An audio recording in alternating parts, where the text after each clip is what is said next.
Колку калории на ден ти требаат? Ова прашање го разговарав и ми го постави Елена. И знам дека многу од вас ги мачи истото прашање, многу често, особено луѓе кои што барате начин да ослабете, се прашувате колку калории треба јас да внесувам и врз основа на тоа да направам дефицит затоа што знам дека така ќе ослабам. Математиката и логиката е добра и точно е тоа дека ќе ослабнете ако направите дефицит, но една работа која што ние многу често ја зимаме здраво за готово е таа бројка на калории кои што нашите тела ги трошат и повеќето од нас прифаќаме некоја општа генерална слика и формула која што не е пласирана, а тоа е дека девојчињата трошат од 1200 до 1500 калории дневно, а мажите од 1500 до 1800, што можеби е општо прифатено затоа што кај најголем дел е тоа така, но воопшто не значи дека на секој од вас девојките калориските потреби ви се на дневна основа 1500 или 1200 и истото важи за мажите. Прва работа, тоа што можеби некој од вас смета дека троши 1500 калории е врз основа на општо прифатена формула. Второ, тоа повеќето од вас не знаат дека се работи за калории кои што вашето тело би ги потрошило во умирување. Значи, можеби 1200 или 1500 калории се калории кои што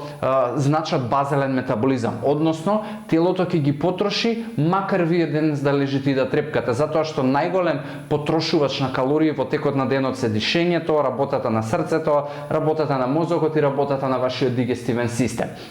Од друга страна, секој од вас има секојдневни обврски, дали може би учи, дали може би оди на работа, дополнително ако вежба. Сето тоа ја крева просечната потрошувачка на калории на вашето тело. Затоа не се врзувајте дека толку калории јас трошам, бидејќи ако некој од вас смета, особено девојките ја правите оваа грешка, ако некој од вас смета дека троши 1500 калории и оди во дефицит на 1000 или 1200 дневно, а всушност со сите обврски, вежбања и така натаму вашето тело можеби стигнува до 2000 калории потрошувачка во текот на денот, тоа значи дека речиси половина од калориите кои што вашето тело ги бара не ги добива, му фалат. И тоа е огромен дефицит и таквиот дефицит нема никогаш одржливо да ве носи до добар изглед или добро слабење. Затоа ќе ти кажам денес формула која што ќе ти помогне ете, барем од прилика најдеш колку твоето тело троши. Најдов,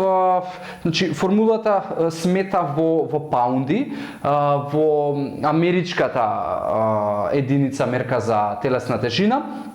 И вели да ја замислиш прво твојата идеална телесна тежина и не знам, ако таа идеална телесна тежина е да речеме 60, која што вие сакате да ја видите на вага, само ќе ја најдете вредноста во паунди и не знам, ако не знам еве 60 килограми, можеби е некаде околу 150 паунди. Значи ова е од ракав истресено, од прилика нешто што знам, ама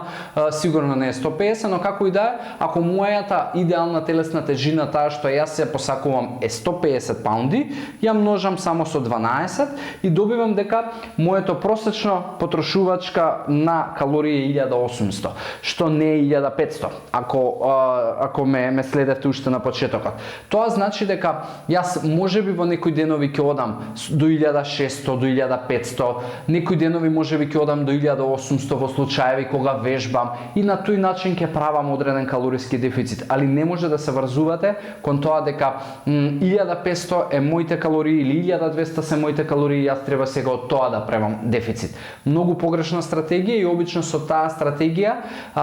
константно остануваат одредени килограми кои што не може да ги дотрошите или ќе ја видите бројката на вага, ама константно остануваат некои делови на телото и масти кои што не сакате да ги гледате, давате многу напор, давате многу енергија во вежбање и во планирање на оброци и можеби исхрана, а при тоа се фрустрирате затоа што повторно некако не ги добивате тие резултати. Тоа е ради оваа погрешна математика со калории, која што повеќето од вас ја имаат и можеби прифаќаат формули кои што и бројки кои што онака се пласирани општо, многу генерално за тоа колку трошат мажи, колку трошат жени. Но сепак секој од нас има свој ден, свој потрошувачки, своји обврски, некои денови се троши повеќе, некои денови се троши помалку, но еве, ако сакате некоја која е генерална просечна потрошувачка, е оваа која што ви ја кажав по формулата, и секогаш знаете дека во денови кога вежбате тоа е плюс можеби 300, плюс 400 калории, некојаш и повеќе, ако се работи за сериозни тренинзи како кросфит. Така да, тие се некои бројки кои што јас би ви ги советувал да се движите и да ги гледате.